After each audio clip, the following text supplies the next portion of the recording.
can't. Ooh. Welcome to the new world of technical difficulties. There you are. There you are. So this is FIT's new webcast series. It's a collection of intimate conversations with interesting and important people in fashion, business, and creative fields, most of whom happen to be FIT alumni.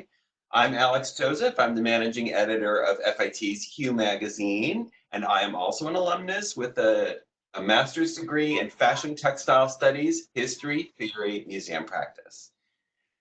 We are living in an unprecedented moment in human history, so it seemed like a good idea for us to gather together people in our community just to talk and to listen. So here's what's going to happen. I'm going to have a conversation of about 35 minutes or so with our guest, and you can put your questions in the chat, and we'll get to as many of them as we can.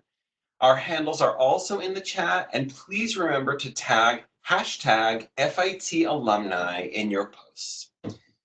Tonight, we are incredibly fortunate to have an audience with a great New York designer, a great American designer, a great designer, period.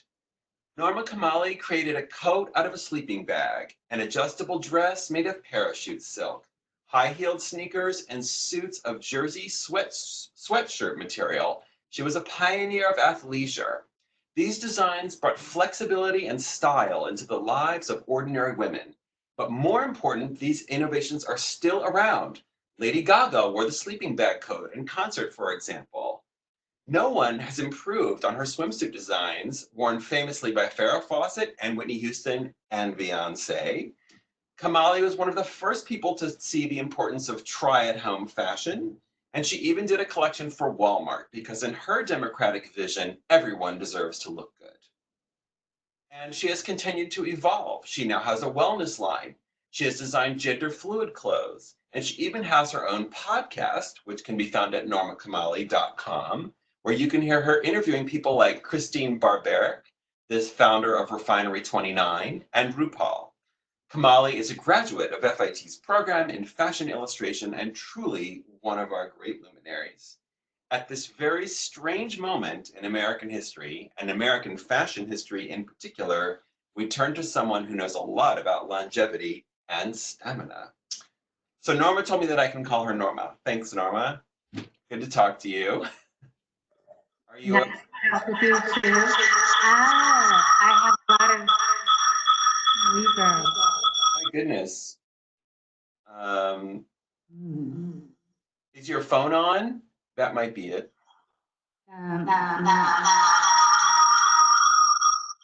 Hello? That's interesting, but. Oh my goodness. Hold on a sec. Oop.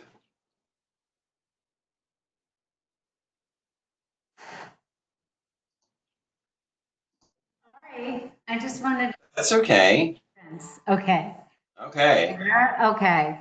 Done. I'm the culprit. Electronic devices around.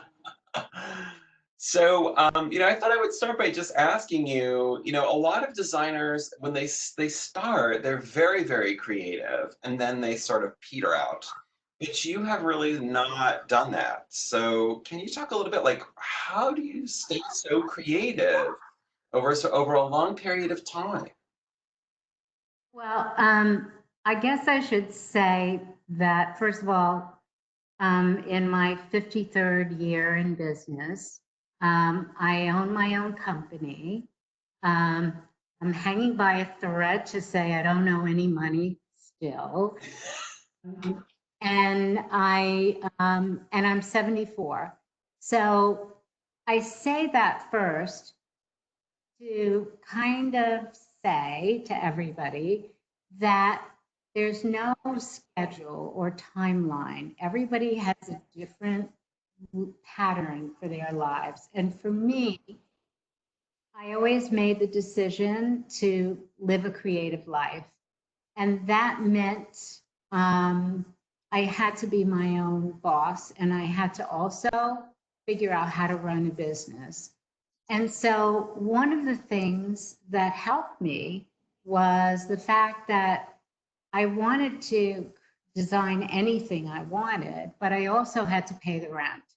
And so life sort of forces you not to compromise and not to do things that aren't don't have the integrity or the authenticity that you want, that you find a way to do commercial things and to do creative things and creative commercial things that sell and that people like and that you're proud of.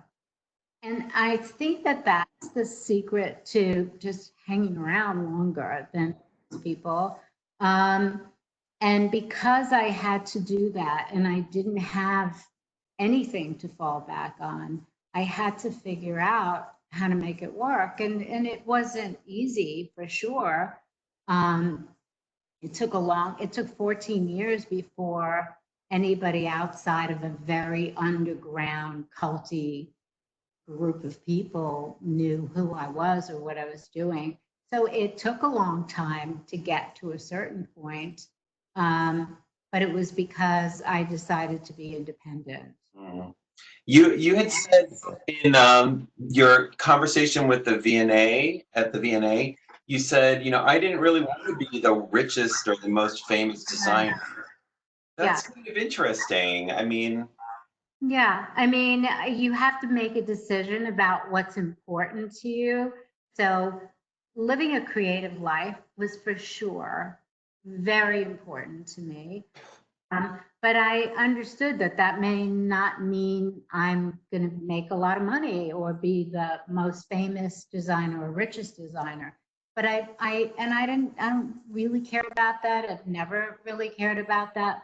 But some people are motivated by that. It inspires them when people know them as famous or they make a lot. I've met designers through the years who said, my motivation is I want to make a lot of money. And I thought, oh my God, I've never even had that thought.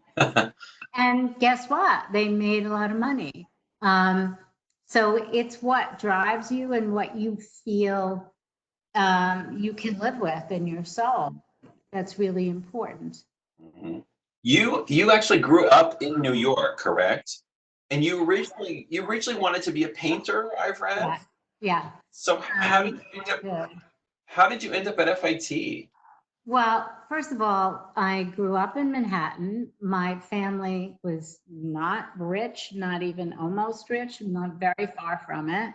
My mother tried to discourage me from painting, even though she was a painter and very creative, and wanted me to learn how to type, which even on my computer, I still will only do a finger at a time. I'm not going to submit to this day. But so I knew I had to get a scholarship if I wanted to go further with my studies.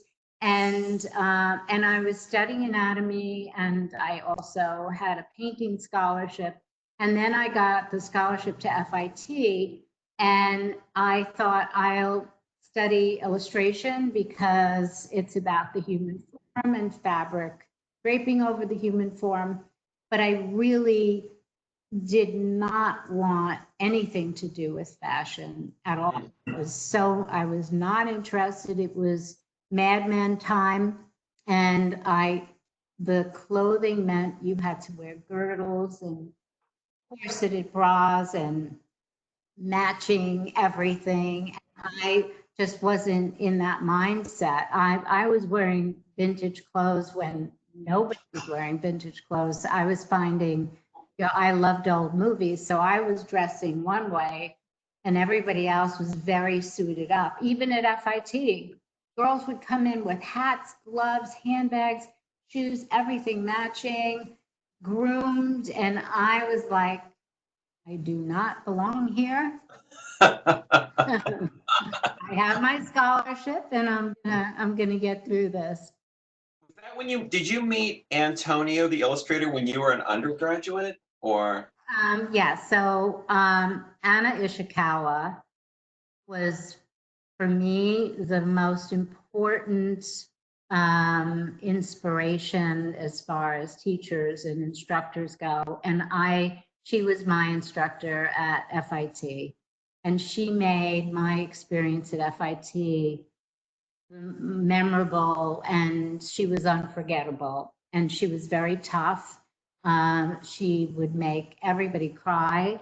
She would be in jail now for the way she taught, but she taught excellence, and she taught us that quality and detail and a real passion for what you do is important. And she brought, Antonio was in a class a year before me, and he was in her class, and then he left and was doing amazing work at the Times and didn't even graduate. And he came to visit her, and she brought him over to introduce him to me. I nearly, like, oh my God, Antonio, I don't want him to see my work, but became fast friends, and he illustrated so much of my work, and he did a portrait of me that I will always cherish and love, and he was a great friend. Wow. And hopefully everyone who's listening, if you don't know who Antonio Lopez is, you look him up, because he was incredibly talented. He really was very much of the spirit of the 70s. So I feel like your work is almost like anti-fashion in this weird way. It still is that way in the sense that it's very trend resistant. It's not like trying to be the latest thing, and so many of the things that you've made are still contemporary. Is there some, like, if someone wanted to emulate that in some way, what advice would you give them? Yeah, I think it's kind of fascinating that I did the sleeping bag coat in the early 70s, and I never stopped selling it. And I've done, quite a few things that I'm still doing. There are some swimsuits that are as popular today as they were when I started doing. In fact, they even got more popular. So I think that authentic design, no matter what the trends are, always have a place, because there are people who connect with designers in a visceral way. And there are people who have connected with me through the years and like the fact that I'm off the track and I'm doing something different, and they feel a connection to it. And I'm sure many designers have that relationship with people who wear their clothes. But I think staying authentic is a really important thing to do. It's not easy all the time if everybody wants to do one thing and you're feeling another. But if what you do has a timeless quality to it, the purchase that person made will benefit over the years. And one of the things I hear more than anything is that people save my clothes, pass them on, that the value of the timeless aspect of them really worked. So I think, but to just be yourself is the only thing I can think of that rides over everything else. If you just do what you do and do it with excellence in the best way you can, against all odds, because there will be many against all odds times. Right. Now. And so I think that that's the key. You actually said in this interview that you don't like doing fashion shows. That's really interesting. Have you always disliked those? There was a period of time where I liked them and they were fun to do. But for me, I love technology, and there's so much we can do with technology that now I think we will finally see how exciting and the door that is opening in this area where we can go with it. And I'm sure every day, each and every one of us, as we're on a Zoom call or some Zoom-like experience, realize that communication can be quite intimate in a global way, even more than our phones, even more than texting, even more than FaceTime, that we can really bring groups of people together and we can have shared experiences. And I think it's going to evolve even more, so many times more. And so we can't travel now. We probably won't for a while. And gatherings of people and fashion shows are hugely expensive. And we're in a time about sustainability. And if it's not sustainable, then why are we doing it? How can we make the experience of seeing a creative process that is going to become part of people's closets? How can we see that in a creative way that isn't just like burning money? And fashion shows are theater, and maybe once a year there's a huge event down the road that the fashion industry holds with tickets and everybody gets dressed to go to it. But to put this on 4 times a year or 2 major times a year for companies, it is a huge investment. That is just not possible to do. I mean, to put that kind of money in, and sustainability, where you're wasting and you're not reusing something, is forefront in all of our minds, and we have to think that way now. So I think that leads into a really good question, a good point that you've made, that the industry is probably going to change, fashion will change, and because you've been good at predicting in a way what people will want to wear, could you talk a little bit about what you see that change is going to be like? Well, I can tell you for me, and I think everybody has to find their way. I mean, this is a very personal global experience, right? Where whatever we decide has to connect globally, but it still has to be what we feel. Like I said, I love technology, and I always dabbled in smart clothing and technology and clothing. And I think I'm already developing in that area now and expanding that. And the sleeping bag coat is a perfect example of that too, in its simplest form, in its primal simplest form, that it functions, it does a job, and by default, it becomes fashion. Not that it's fashion and it doesn't have another purpose. So I'm probably not going to want to focus on anything throwaway. It either has to have longevity and it has to function.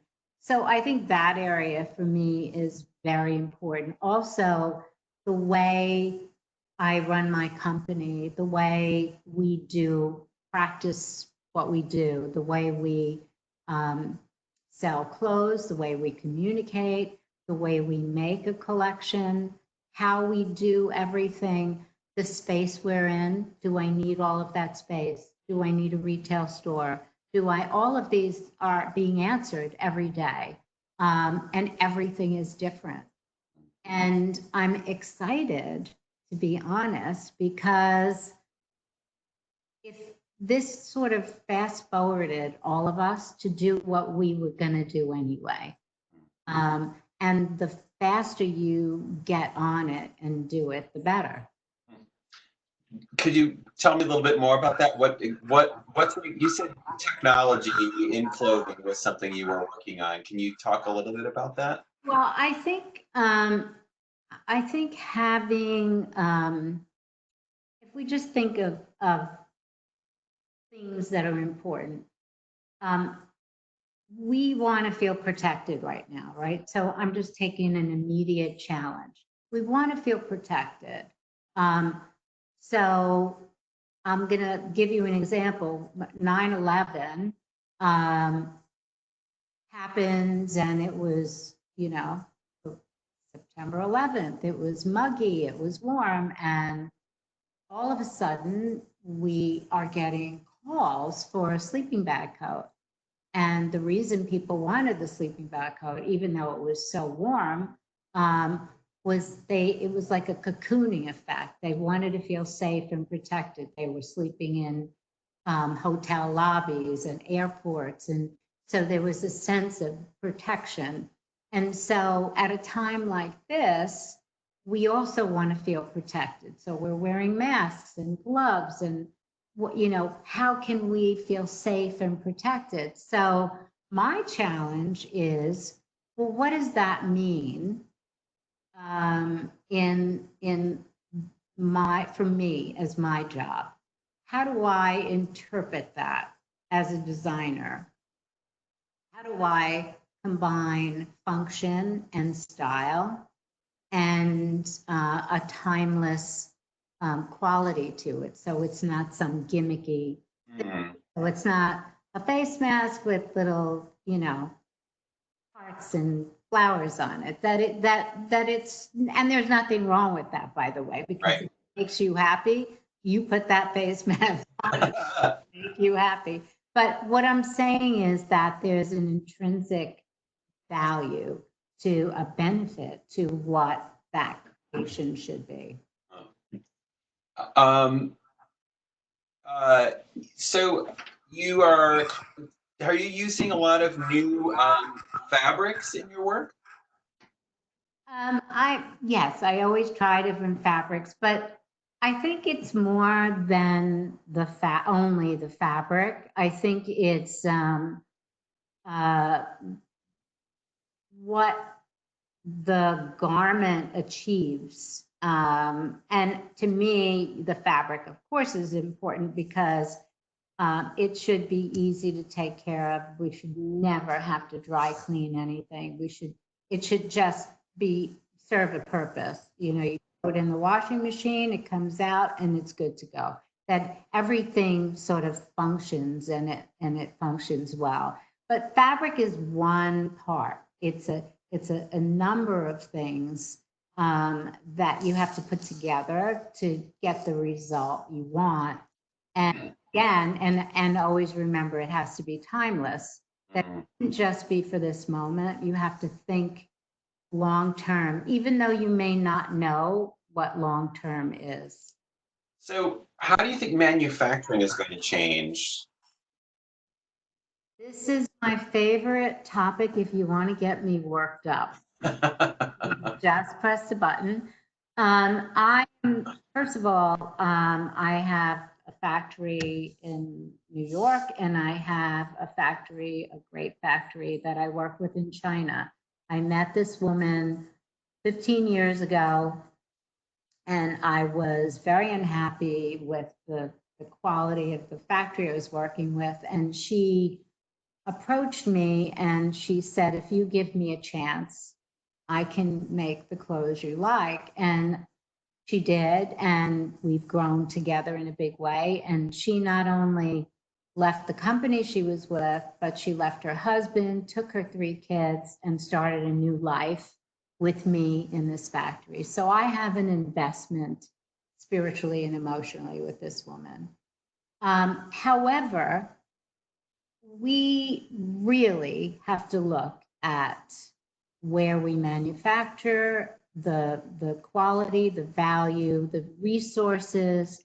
It's not that easy to just jump back into the USA, which I am the most American loving person, but there is a lot there. We don't have the talent. We don't have the materials, the raw materials, the manufacturing of so much of it that we can't just jump back and make it happen like that. There's some work that has to be done. But, you know, I have this dream that in the Caribbean, we have a great opportunity in my mind. And to me, Puerto Rico is an island with the most incredible people. And this island has been beaten down, gotten just ravaged by Mother Nature and life and circumstance. And my dream is that some substantial companies, businesses, partner with the US government, and they start at a certain part of the island and start from scratch and reconstruct the manufacturing of the future with sustainability and green thinking and structures that can withstand every kind of weather, and housing and hospitals and schools as part of the community, train people, create lives for them that are fulfilling, have gardens and, you know, activities, sports activities, and create communities that people want to live in, and they want to be a part of a manufacturing world. Most millennials right now, like, no, not for me, whether they're Chinese in China or anywhere. I'm like, no, I'd rather work at McDonald's, thank you. And that's not good. So, but I think teaching a craft and teaching people how to make beautiful clothes, quality, and making their lifestyle and their lives so much better by creating a modern community, a green community around them. They could have better lives than you and I have, because they're living on an island with palm trees, ocean, sky, and then I also think people would go to Puerto Rico to see how their manufacturing was going and stay at the hotels and build that business. So that's my story on the Caribbean. The opportunities there, I think, are sitting right on our doorstep. And I just, you know, I understand politics can get a little crazy, but hopefully somebody comes up with an idea that's, you know, more has. All right. Well, hopefully someone in the audience is an industry person and they're listening. And I hope so. I hope so. do you did you want to share some examples of craft work that you? Well, not really work. But you did ask me to bring something to show. Well, so talking about masks. So the idea of wearing a mask to me just says somebody's sick, something's ill, people are dying, you know, negative, negative, negative. But of course, we have to wear them. We must be responsible. So I thought to myself, well, how am I? I just don't want to wear something that's screaming danger. So I have these turbans, and we've been selling these turbans. I have them in tons of prints and black. And so you put the turban here. I'm not doing this looking in a mirror, by the way, but you can then take this and put it here. Oh. You have a turban or a mask, and then you can wash it. And I have gloves that match. I have leopard, I have all kinds of wonderful prints. So that's my version of, and so you can double it if you want double. And then I saw a doctor demonstrate how to do your own mask. And he says, for anybody who wants to create their own, if you take a piece of a paper towel, a slice of a paper towel, and put it in between here and fold it over, then you have an extra filter. And then Even better. you take the paper towel and you put in a new one. But you can just throw this in the washing machine with the gloves, and at least, you know, it's not as heavy and depressing. That's my little version of the. Okay, that was good. That was Yes. cool. So I was actually going to go back and ask you a swimsuit question, if you don't mind. Sure. I've read and I heard you say that you actually did not like the swimsuit that Farrah Fawcett wore that was so famous. Yeah. Why? It was very. So yeah. So when Farrah was, a frequent customer and she shopped a lot, and she had a lot of swimsuits. And when I saw the poster, I was horrified because at the time I would experiment and do maybe 6 of a style just to see fit and how people liked it. And I could tell right away when I put that swimsuit in the store that it wasn't good. I wasn't going to do it again. That was it. I think I had 6 of them. And of course, she bought one of them. And there it is, the most famous poster. And the suit I really couldn't stand is on. So I think it was a little while later, we were just, thinking back to the poster. She and I were having a conversation, and I said, why did you use that suit out of all the swimsuits? And she said, I had it in my bag.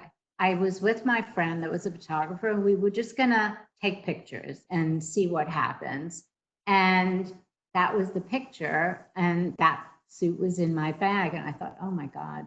So when the Smithsonian wanted to get my permission to use the suit for their, obviously their Smithsonian, and would it be okay if I just did a version of that so you can have that? And they said, no, the original. I thought, oh God, even in the Smithsonian, that suit's going to have. So it shows you have no control. Once whatever it is you've done, anybody can wear it in any way, good, bad, whatever. And it has a life of its own. But why didn't you like it? I mean, it looked like $1 million on her. Well, it's because she was $1 million. She just, I mean, what is not going to look good on Farrah Fawcett? She's just stunning, and her smile, I think her smile was so welcoming for men who basically, most guys are a little afraid of women. And she was saying, don't be afraid. I'm friendly and I'm a nice person and I'm the girl next door. And she just, no matter what suit she would have had on, it would have been fabulous. And it certainly, I had nothing to do with making that. They're fabulous. Well, I don't know. Look pretty Trust good. me. You said you make a lot of gender fluid clothes now, and you always have. You've always had a sort of gender fluid idea, even since the 70s. Yeah. You said at the V&A Museum, men getting in touch with the women inside is so appealing to women. Yeah, definitely. First of all, I think that it's good to have a little background on the gender fluid conversation. In the 70s, and I'm sure everybody's familiar with photographs of the 70s. If you just look at Mick Jagger in the 70s, he was provocative in wearing lipstick and nail polish and girly things and swishing around on stage, but he was provocative and enticing and seductive. Everybody was turned on to him. Nobody was turned off. And so realizing that what he was doing, and other people too, he clearly wasn't the only one, realizing that masculine, feminine really had a blur, and that it didn't matter, that it really didn't matter. that it's so much of it is a state of mind and how you feel about yourself. And it could be different every day. One day I could feel super masculine, another day super feminine, and men feel that way too. And I think AIDS obviously shut down that spirit and unfortunately cut down a tremendous amount of creativity in New York, especially. And because only people in my age group who were in sort of in the middle of it, I've had an enormous amount of friends, very dear friends, and I lived in the West Village. So I have incredibly deep memories, but most people don't. Even people in my generation knew about it, but weren't in the middle of it, weren't around it. They weren't in New York or in big cities where it was a dominant theme. So after that, there was a very butch movement, and it was extreme butch. And that lasted quite a while. And it wasn't until I would say the last few years, it's recent, that this spirit came up again. And I recognized realistically that it was happening when an assistant hairdresser on the set for one of our photo shoots was dressed great, lots of style, and he looked like one of the New York dolls. And the dolls used to come and buy clothes for me and just get undressed and redressed in the store. And they were great and fun. And he was a dolls fanatic, and he heard that they wore my clothes. So he was just like losing it in the photo shoot. And so I said, "What is wrong with you?" And he told me the story. And then I said, "Okay." And he kept eyeing all the clothes. And I said, "After the photo shoot, let's take pictures, pick some things, and we'll take pictures of you in the clothes." And that was the first time now that I started to photograph men and women in my clothes. And I've been doing so every season, and it is the most joyous experience. There is such a free spirit that happens. I need to do a video or a film of what happens behind the scenes. I literally I pick 4 guys and I say, whatever you want to wear, in whatever way you want to wear it, here are all the clothes. I'm going to meet you up on the set with the photographer, and you just come and then express yourself wearing the clothes.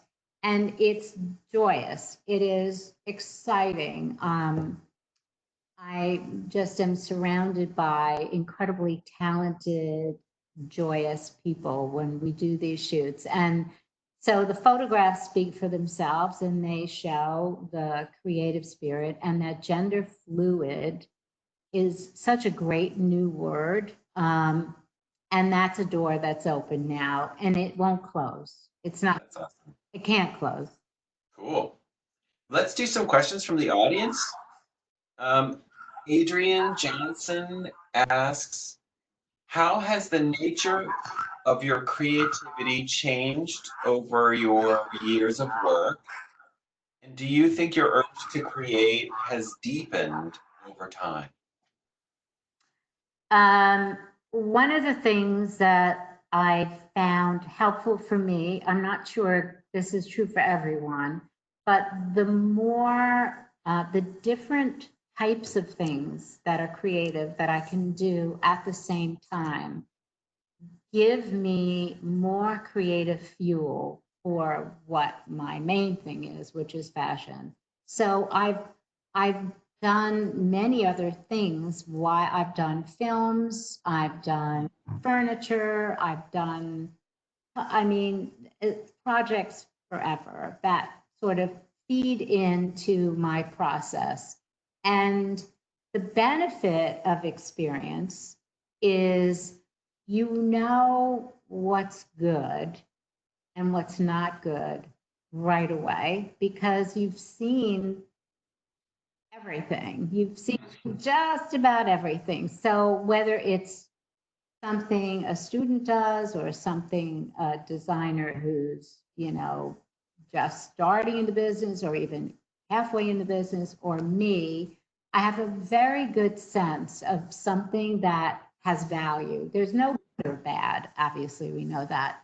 But is this original? Does it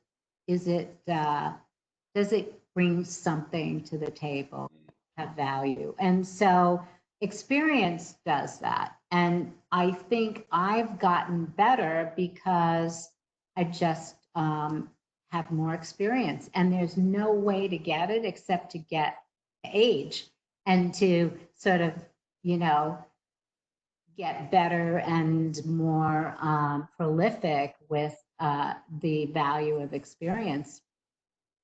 It strikes me that part of what you're saying is that the endless emphasis on youth and young people and their ideas is a little bit stuck. No, I think the beauty of young people. So for me, I didn't know when I started, I didn't know what was good or bad. I only knew what I wanted to do. I didn't know if people would like it or not. I thought they would. I didn't know what the judgment would be on what I was doing because I just wanted to do what I wanted to do. So that's the beauty of youth. That's because you know nothing. So when you know nothing, you work it. I know nothing, and I'm going to work this. Then it's between knowing nothing and knowing a lot. That in between part, that's the hard part. That's where a lot of people fall away. That's where they lose confidence in, okay, I knew nothing and I got away with it. I used to keep thinking somebody's going to find me out. They're going to know nothing. They're going to say she doesn't know what she's doing. And then you get to the age where you think, maybe I don't know what I'm doing. Maybe that's true. And that's when people start to unravel and either reinvent or just sort of walk away from it. But I think there's something beautiful about youth and there's something extraordinary about experience, and both have tremendous value. Someone asked, what sources do you look for inspiration so that you don't recycle or do the same thing over and over again? I really, really stay very in touch with the fashion reflects a period and a time. It's sort of the fingerprint of a time, the definition of a time through clothing. Film does it too, in a very big way, and music does it too. But fashion really must reflect how people are feeling, and it does automatically. Because people are drawn to certain types of clothing. What are we doing now? We're not wearing ball gowns at home, even though we can always have a Zoom party and dress up in ball gowns. But quite frankly, we're all wanting to be comfortable. We're wanting to feel protected. We're wanting to feel safe. We want something that's easy. And so that's a reflection of what's going on right now. If you look at every period of time, I described the sleeping bag code and 9/11, right? Or a desire for gender fluid. It defines a time again. So fashion tells the story about a time, and that's what we do. Someone actually is asking a related question, which is psychology of fashion and the customer experience. They'd like to know, how did you learn how to think about the customer experience? It's probably one of the best questions that will be asked today, because it's asking a lot of questions, listening to people, communicating with people, listening and watching and looking and observing. What are people doing? People are working out. People care about their bodies. People want to feel a different way in clothes. Everybody's thinking about being healthy now. Why do they want to be healthy? Listening, listening, listening, so that you help them solve their need with what you want to creatively present to them. Mm. I think plus your personal experience too. I mean, I love working out. I love living a healthy lifestyle. I love all of that. So I'm very inclined to make clothes that move with the body. I love doing clothes for dance. I studied anatomy because I wanted to be Michelangelina. I wanted that, so the human form was very important to me. And so I've translated it into the kind of clothes I make. Rudolf, I had a huge poster of him in my room. To me was, the human form in its ultimate. And so for me, that was my way of figuring out how I was going to interpret my place in style. And so understanding who you are and then listening and talking to people, ask questions all the time.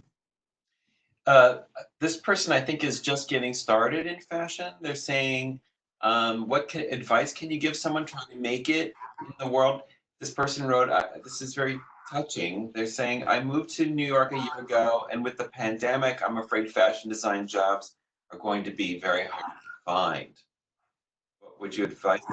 Yes, yes, you're absolutely right. But that cannot scare you away if you really care and deeply, deeply want to express yourself through clothing. So you have to use the moment and what's needed now as your inspiration. And it should not be your fear. It's good to be frightened while you're doing this because it gets the adrenaline going and it's nice to have some of that happening. But you've come at an opportune moment when the worst thing that can happen has happened, and maybe the best things that can happen will happen. So if you have the guts and you're not going to eat a lot, you can live on somebody's sofa or whatever it is you have to do. If you are ready to go through an experience, and if you're young and you can do it, just don't look for comfort, just look for your dream. And just re-identify your dream. You have to keep rethinking your dream anyway as you evolve. So look at this great opportunity now. It's handed to you. What do you have to do? You have to figure out what people are going to want to wear through a pandemic and after a pandemic. How's that for a challenge? It's really good. Someone asked, when you began designing, were the clothes about function and ease the way they are now? And maybe you could talk a little bit about the first collections and how they evolved. Actually, the world in the 60s. So, like I said, when I was in FIT, it was Mad Men, and you don't even want to know what it's like. And this is not a sexy garter belt I'm talking about. This is like the regular, everyday go to work garter belt with stockings that will inevitably run, and with, a girdle that goes with. There's nothing happy about that. Nothing worthwhile. So what comes next? An expression of freedom, an expression of, I'm not going to wear any underwear. And I think through the 70s, I may not have ever worn underwear. And you know what? It still doesn't matter to me today. So the freedom of having the ability to not be constricted opened up tons of possibilities. But fabric that had stretch, like knits or knits with lycra, um, I would say started in the 70s. I would use circus fabric and some girdle fabrics too to make pedal pushers. People thought I just was the craziest person. I had shiny girdle fabric and pedal pushers. But eventually the fabrics evolved to create more comfortable clothing. But the attitude in the late 60s and 70s was relaxed and free. And so people never wore skirts above their knees. And I was making hot pants that were as short as you can imagine, and you'd wear boots with them. And I did patchwork and all kinds of different, little things like that that were very new. Hot pants had never been worn before in the street, and people didn't wear skirts above their knees. So anything above that was radical and new. So it was more about the freedom of spirit and the comfort of the mind. And then as fabrics evolved more, it became more comfort, mind, body. It almost seems like your idea for movement was met by the industry in a way with Yeah. fabric that made that possible. I was determined to get these companies to make stretchy fabric. And I remember ordering a cotton lycra. It was a stripe, and this was early 70s, and it was this was the first cotton lycra. I mean, that was a commercial cotton lycra, and it took something like 1,500 yards to get a few hundred that you could actually use. And they would look at me and they'd say, Norma, we don't want to do this. There's no way we're going to make money. And I was like, please, please do it. And eventually it had a hard start. It was a very expensive process to get the machines to stop breaking the yarn, and because the rubber against this fine yarn was very challenging. But in time, and then the prices came down. The prices were really high for anything that technical. So, but you're right, it took time. And now practically everything has some sort of give to it so we could be comfortable. I mean, I feel like your work kind of presaged or pre-imagined the athleisure look in a way, you know. So, someone wrote, I still have my sleeping bag coat that I bought at Saks in 1983. It is my favorite of all time. I wish I still had that gray heather fleece oversized sweatshirt. Do you ever think about offering vintage pieces again? Please, this person is begging you. Well, first of all, I'm doing Carrie fleece now, and there's some great styles, and the fabric is even more evolved, and it's a more evolved version of what I started to. Actually, the reason I did that collection, so I did it I designed it in 1979. So this is just post Studio 54. It's right on the tail end of Studio 54.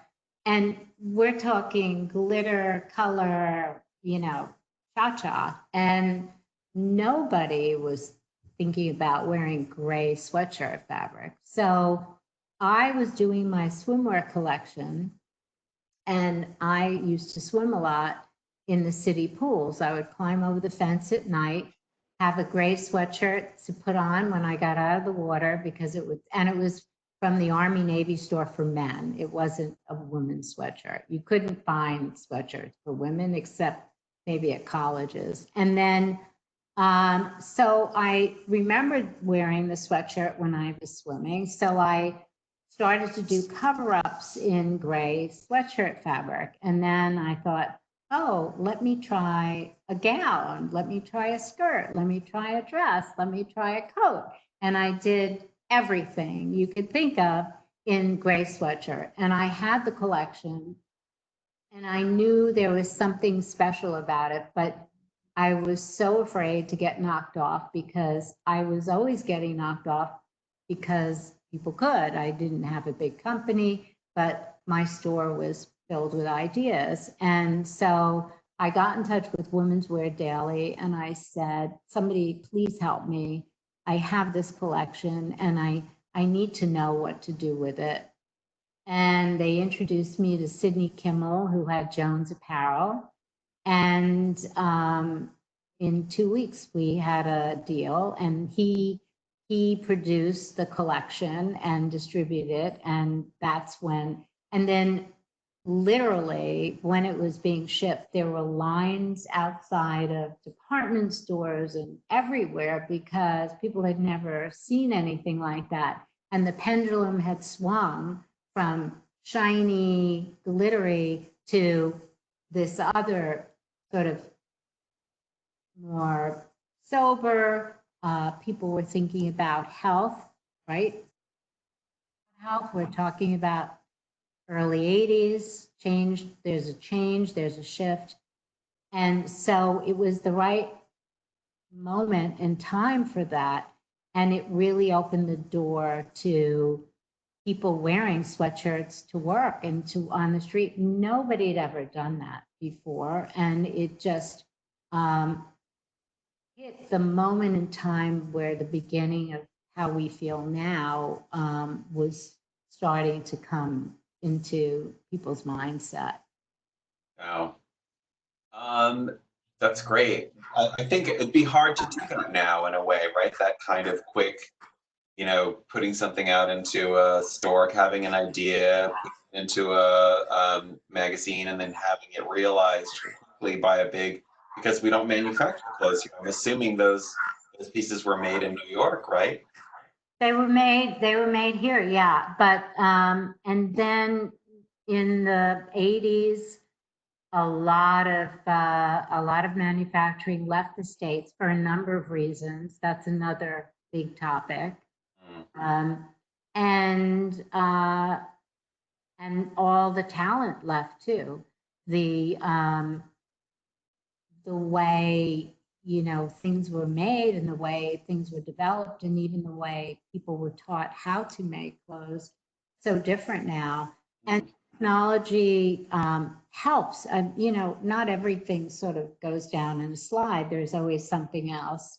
But in order to cultivate that talent, we also have to think that people have a standard of living that has to be met, and there's costs involved, and it's very complicated.